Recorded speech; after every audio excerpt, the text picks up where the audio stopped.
And all right, Andy, a very pleasant good day to all of you. My name is Paul Merka. I'm the publisher of paulmerka.blogspot.com. Thank you for stopping by. Before we get to the subject of our latest video, if you've missed any of the previous videos, they're all archived here on the website. And also don't forget to comment by clicking on the envelope at the end of the post or by leaving a comment on our YouTube page.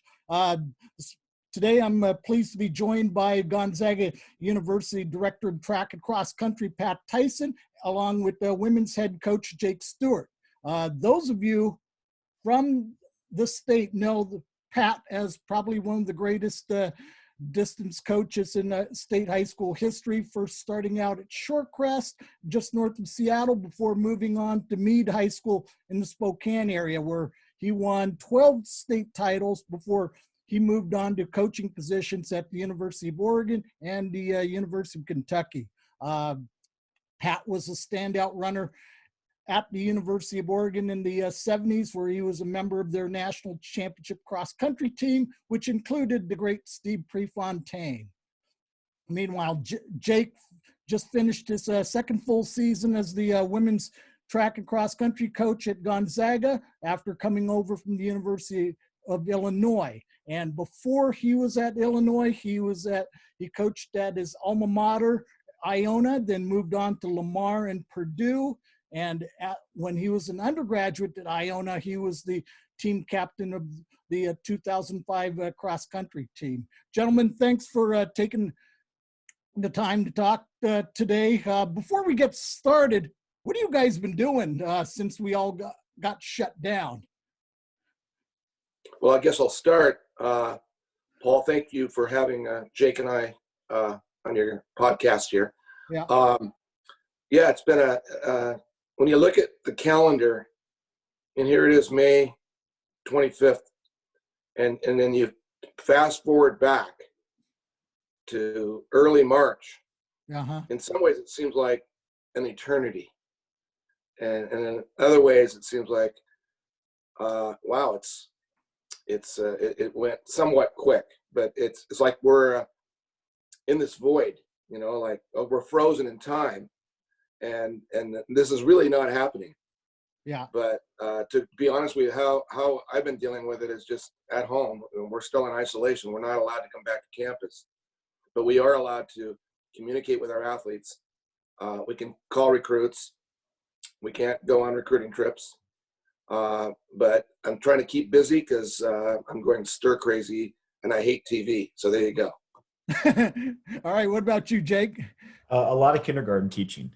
My son's been home for 6 weeks now. And so my wife's been lucky enough to keep going into work and putting hours in. So that's left me at home some days with Griffin, our son, doing schoolwork and keeping him busy on top of the work that we have to do to, like Pat said, stay in communication with the athletes, make sure we get through the end of the semester as best we could, plan for any number of different looking futures. So it, like Pat said, at times it's gone, very long. I think the weeks where we were, planning to be at, Stanford or Mount Sac, or, we were to leave for Kansas tomorrow. I think this might be a tough week. But at the same time, I think it's gone surprisingly quick in some respects. Okay. Well, I'll go ahead and start with you, Jake. Just give me your thoughts on the 2019 cross country season. You guys ended up finishing fourth at the West Coast Conference meet, and then you got 15th at regionals. Just pretty much sum up the season, the highlights. Yeah, I think it was a nice second season. Last year when I got the job, I think I got to campus about a week before cross country started, and I felt like the whole fall we were trying to catch up and just kind of get our feet underneath us a little bit. So to go into a cross country season and know some of the athletes a little bit better and schedule the way we wanted to schedule, and I think we made a lot of improvements across the board. We were a freshman dominated team. And I think we did some things to allow our ladies to get some nice experiences, Yeah. and then to make a dramatic improvement at the conference meet, and a real nice improvement in a very tough region. I think those were the things that we were looking at, to build off of going into the 2020 cross country season. Yeah. Yeah. I mean, you guys started looked like you started out very well. You won the Clash of the Inland Northwest, and then you got second behind Washington State at the Cougar Classic, then a fifth at Griac. Just to, who were some of the standouts? Yeah, I think you look at our cross country season. I think you start with Claire Manley. Uh-huh. He was all conference in the West Coast Conference in a very top heavy league. You look at some of the athletes she was mixing it up with, at the conference level, and she's come a long way, and it's a lot of real hard work, and she put herself in a position to really lead the ladies from a performance standpoint. And then behind her, Allie Lagarde, who was a junior this year, she made a really nice improvement, in her third cross country season. I think those two, as upperclassmen, really led the rest of the group. When you look behind them, we had just a lot of freshmen. It was kind of every week the way the group kind of formed itself was different. Between Emily Phelps and Grace Farhi and McKenna Edwards, Brittany Hansen, Alicia Anderson. I mean, we had a really nice group of freshmen behind those two, and they kind of each week had their own big days. So that was nice to see that we were very interchangeable. I think Natasha Bernal, who was a graduate student for us from New Mexico, really had a nice end to her cross country season. It took some time for her to kind of get there, but she did. So I think the nice part about our group was, we had Claire out front, and then behind that we had a group that, on any given day could look a lot differently. Uh-huh. All right. So now Pat, just go ahead and give your recap of the 2019 cross country season. You guys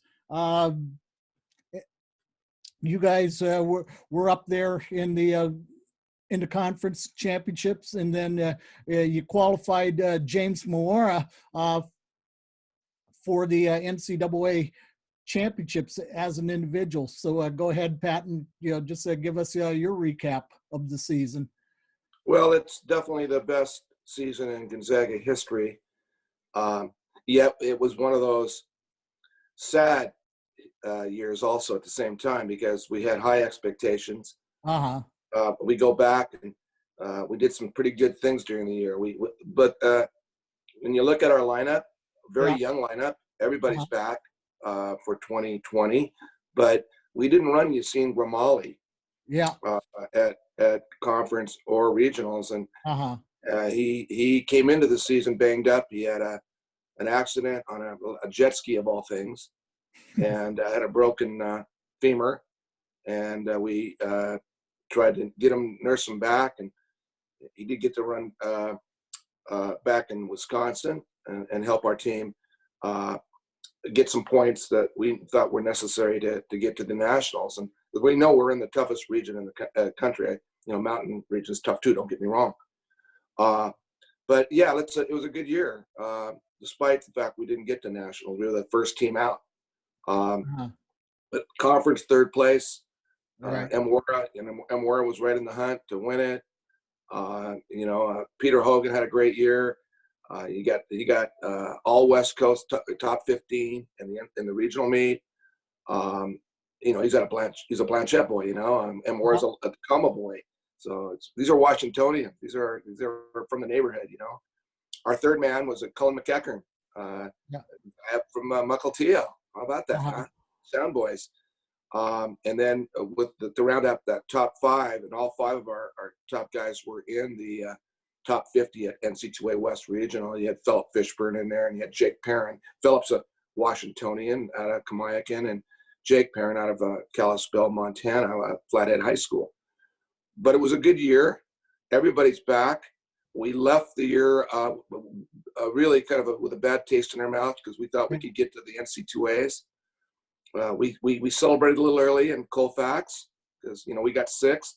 We beat UCLA, but it was the way it worked. We were first team out, and we're hoping we're going to have a cross country season so we can redeem ourselves. Right. I mean, I mean that must have been tough on you guys on selection day when you guys found out you were out, huh? Yeah, it was real tough. We were in the locker room, kind of trying to celebrate like the basketball team does, before the basketball suite, March Madness, and it was tough. It seemed like we were kind of like let this thing go maybe a little too long. It's like the virus. It's going to go away. It's going to go away. And we're going to win. It's going to be good. And here we are. We're still waiting. It's been, but we're kind of haunted by the fact that we didn't get in, and so that's stoking us right now. And it was going to stoke us for outdoor season too. Don't get me wrong. Oh yeah, absolutely. All right, now we'll just go ahead and move on to the indoor season. Jake, just go ahead and recap the indoor season from your perspective. Yeah, I think we built nicely off of our cross country season in our indoor season. I think we approach it in a way not having a conference meet to really build to indoors. Yeah.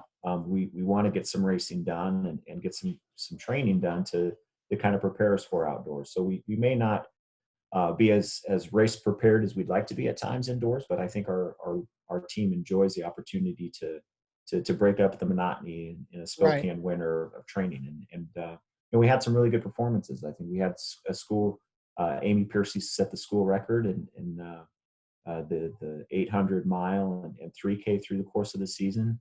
Allie Lagarde ran right at the 5-minute mark for the mile indoors, which was a nice PB for her. We had several PBs across the board in the mile, several additions to our all-time top 10 list. We saw that freshman group make some nice steps forward in the 3K indoors on some limited racing, and that was kind of by design. But it's a unique approach for the indoor season that we have. But we do try to get some work done and set ourselves up for the outdoor season, and I think we did that. All right. So Pat, just to go ahead, talk about your team's performance during the indoor season. I guess the one thing that really stood out for me was James going under 8 minutes for 3,000 twice this season. Yeah, it's like Jake said. Indoors breaks up the tough winters of Spokane. It's such a unique thing, indoor season. We release our kids to go home for a whole month and train on their own, kind of like the solo mode we're in right now. And pray, keep our fingers crossed that they're getting their homework done. Yeah. And then come back, go over to the UW, and go down to Moscow, get some test efforts in. We call these test efforts. Yeah. And yes, James M. Wara, he not only had a couple sub-8s in the 3K, but he also ran he had done a lot of speed work and ran a really nice number 2 all-time 4:03 in the mile. Still learning, and that's his actually PR. Yeah. Wow. Oh, yeah. And then I'm just looking down, looking at your team's Tiffer's list. You ran a whole bunch of guys at 3,000 this year. Yeah, it's a fun event. It's kind of like the 3,200 meters at 2 mile. It's breaking 8:20 is not a bad thing to do, and if you can get under 8:10 and then break 8 and get those 7s, that's great confidence. It's a great thing to feed off of to get outdoors and when you run your 5,000 and 10,000. Yeah. Now, I mean, what was there going into the indoor season? Did you and James, talk about possibly trying to qualify for nationals? Well, I've never used indoor meets as a big Yeah. deal. Okay. I've always come from the philosophy of Bill Bowerman and Bill Yeah. Dillinger that 2 Yeah. seasons good, 3 things can get you tired. Yeah. But we also said that if for some miraculous reason you pop a time that can take you back to the indoor nationals, we're going to go, but we're going to Yeah. try to train through. And of course, it was a really, really good year. There's so many guys under 754. It was a crazy year. Yeah. Yeah. Yeah. Now, I guess, before all this went down, I mean, you guys are finished with the indoor season. Jake, I'll start with you. What was going through your head as far as how you felt your team was set up for the outdoor season? I was excited. I Yeah. mean, I think we've every season that we've kind of gone through since I've been here, we've made gradual improvements, and I felt that window in between indoors right before our spring break. We actually left for spring break, and were told on our break that we were going to be into the stay at home phase. But that window we had from the end of indoors to our spring break in mid-March, we were training really well. We were making some nice improvements, and we were setting some things up to come back from spring break and head down to Stanford at the end of March. And I was encouraged by it. I thought we were going to take some steps forward across the board, not only with our ladies who were in their junior or senior year, and put some of our athletes in a position to get to the NCAA preliminary round, which was a big goal of ours this year. We had done it for 2 or 3 years prior. I thought our younger group was ready to really break through in different ways and get some experiences that were going to really help them prepare for cross country. And you can't replicate a fast race in California, and we were excited about those chances. And to take a group back to Penn Relays was something that we were really excited about. So I felt like we were setting things up nicely. We left the last practice we had in March before spring break was really good. It set such a nice tone for the team, transitioning from the last part of March into the actual track season, and it was I thought in a position to really be good for the group. Okay, now Pat, go ahead and just tell me your thoughts on how your team was set up going into the outdoor season. Yeah, what's really cool about Gonzaga men and women is that we have this roughly 1 month after our last indoor meet to run our first outdoor meet. A little icebreaker kind of meet over at Whitworth, and maybe go over to Cheney and do another little just a little test effort before we head down to the Bay Area to Stanford and San Francisco State. So we were everybody's dialed in, great energy. When they left to go on spring break, the weather was like remarkably good, mild for early March. And we're talking about mid 60s. And we knew they could get some hurdle work in, maybe get a water jump somewhere during spring break, because we didn't turn the water on here yet in the Spokane area. Yeah. And our goal, we thought we could go to, like Jake says, go to the Bay Area and go back down to Mount Sac / Brian Clay and get some marks to take us to Lawrence this weekend. Yep. We thought we had maybe 3 or 4 guys who could be under 9 in the steeple, and 2 or 3 guys under 14 in the 5, and how many guys could we get under 29, 20, and 10? We thought there could be multiple. So, and then have some fun, go back to Penn Relays, and like we did last year, and run in front of 40,000 people and just go, wow, this is like amazing, good energy. And then take that throughout our track season. Now, by the way, I wanted to, I just thought of this. Where do you guys do your track work? Do you guys have a track on campus that you could train on, or where do you guys go? We have to adapt. But that's sort of been life anyway, for maybe by adapting. And we were already ahead of the game because everybody's adapting this spring too, right? Yeah, right. But we go over. Spokane Community College has a really nice track, actually. Right. 2 mile jog down the Centennial Trail, and nobody uses it this time of the year. Yeah. So it's kind of our track. But then sometimes we'll go up to Lewis and Clark has what they call Hart Field on the South Hill, or we might go out to Mead on a Saturday night and do a twilight workout. So we have access to tracks. Okay, cool. All right. Now, now that we've had essentially a spring track season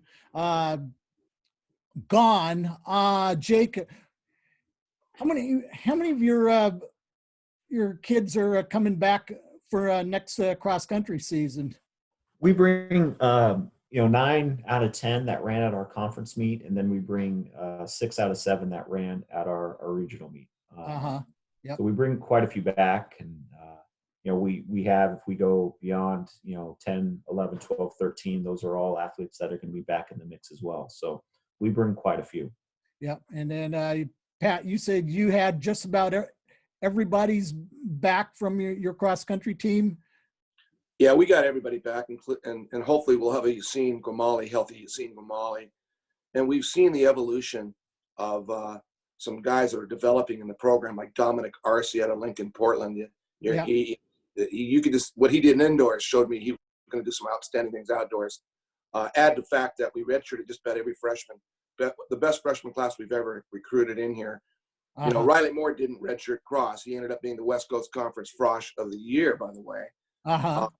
We had others in there, Evan Bates, a stud out of California that's really going to help us. So we are deep on our roster, and I want to keep our fingers crossed. These guys are going to do the things they need to do this summer to be strong in November. Yeah. Bates in going through my notes and preparing to talk to you guys, Bates kind of jumped out at me. Ran 155.35 for 800 and 410.78 in a mile. That's a pretty impressive. We're just off the top of your head. Where does that rank as far as your all-time list as far as freshmen? Yeah, as far as freshmen, that's a great question. And in the mile, Jake didn't run one last year as a freshman, so it is our number one freshman mile time ever. I never thought about that.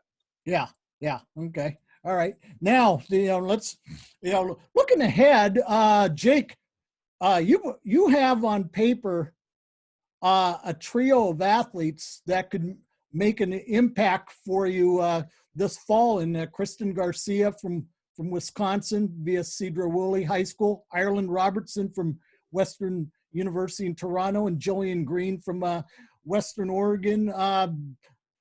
Beyond those three, what's your class, your incoming class looking like? And also, you can go ahead and talk about the three that I mentioned. Yeah, I think those three are all going to bring some experience, some collegiate experience to the group. Kristen has run at several national championship cross-country races. She ran at a world championship cross-country race. Yep. She's from the Northwest. I think what she can bring from a maturity standpoint will go a long way for the group. And then, Ireland, she, coming out of high school, she had the option of coming down to the States. She chose to stay home and continue to run with her club there in the Toronto area. But since decided to come down this way and out of high school, she would have been a heavily recruited athlete. She ran 10:03 for 3K as a senior in high school, which I think that's let's say 10:42 mile. Yep. 10:40. She's going to be someone who can come in and add depth. And then Jillian is kind of a unique recruit. She's more of a track-oriented runner. When the transfer opportunity kind of came up for her, in talking with Mike Johnson, who was her coach at Western Oregon and has since retired, he felt like she's in a good place to transition to the longer distances, and a really good student, really dynamic on the track. I think she's going to help us in different areas. And then high school, we have an athlete out of out of Alaska, Sadie Tuckwood, who we're really excited about. She ran in the 1040s for 2 miles. I think she can be an immediate impact for us. And then Ellie Gard from Edmonds Woodway was in the top 10 of the 3A state cross country meet this past fall. Elizabeth Brands from Tigard, Oregon, as a junior, ran in the low 440s for 1500. Sophia Atten from the Los Angeles area, 5.0 miler. She's someone who can come in and add depth. So, not nearly as big a recruiting class as my first. We knew that was by design. We knew that was going to happen, but certainly athletes who can come in and add quality to the program and experience the program and kind of understand what we're about in terms of being about a team and being unselfish and trying to do right by others. And I think that's something that, more importantly, we're looking at, running will take care of itself. We want to bring in, the athletes that are going to help grow the program and understand what we're trying to accomplish, as a group. Yeah. And just as far as your seniors, how many are planning on coming back to run track? Of those who were supposed to be seniors. We're only Natasha Bernal will be the only senior who's coming back next spring, and we're working on getting her a medical red shirt for her indoor season, and which we're excited. She had she time trialed a couple times this spring and really ran well. So we're excited about, where she's at. So we're just bringing one back, and then all of our other seniors, made the decision to kind of move on with their lives. Okay. All right, Pat,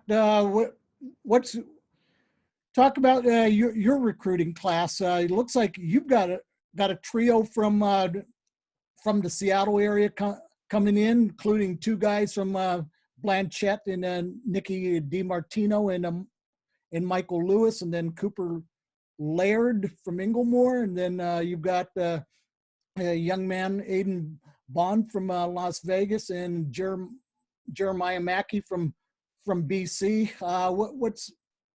Go ahead and talk about the athletes in your class, plus any others that I may have missed. Well, it's a good recruiting class. It's we knew that we're so loaded up front. So we're so deep with our sophomore, juniors, and seniors, and that we need to again continue to develop really decent recruits. And let's start with one that I think could make an immediate impact, and that's Will Smith out of Lewis and Clark High School. Remember, he was 10th at the Nike Team Nationals.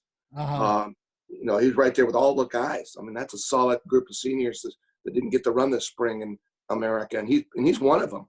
Yeah, I think he would have been touching bases with 850 or better in the 32, and certainly 405, 406, 1600, and he knows how to compete. And so, Will Smith, he's our top guy, and he could help us immediately. Oh yeah. But those 2 Blanchette boys, Nikki DiMartino and Michael Lewis. Nikki's top 10 state, helped Blanchette get number 2 in state. And Lewis, he's the nephew of the great Christian Lewis of Meade High School that I coach. So hopefully there's a little genetic thing that can help him there. He's a good little worker. He's a plugger. Add Cooper Laird, who was 8th in the 4A, and that's a solid top 10 guys. I mean, I think Jonah Price ended up being like 9th. Yeah. And so Laird out of Inglemoor, he's going to develop. He loves to run. He's more of an 8K, 10K kind of guy. It's perfect for Gonzaga. Add Eden Bond, one of the top 2 runners in Nevada. Yeah. And then Jeremiah Mackey, the brother of Jackson Mackey out of British Columbia.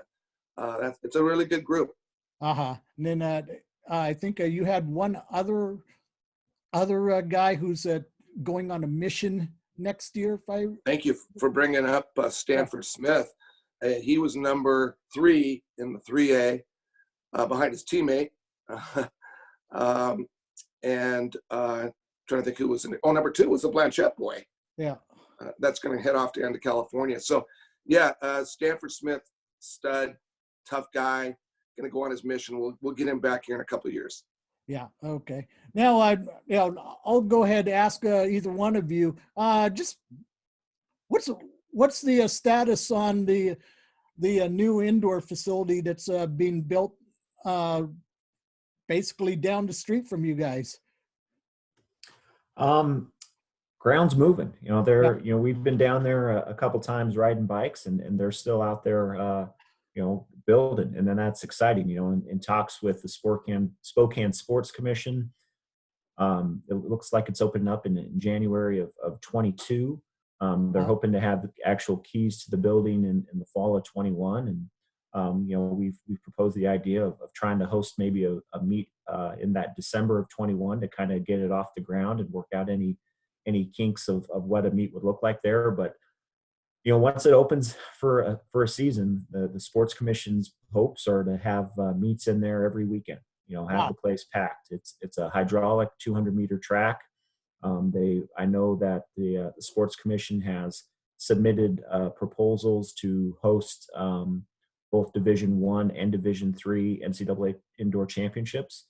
So I think it's going to be as good a facility as there is in the country. It's going to be very comparable to the facility in Birmingham, Alabama, in terms of usage. But we're excited. We've been in talks with them over there about having the option as different universities in the community of having days where we can get in there during the course of the week to train in the winter, and they're very open to that.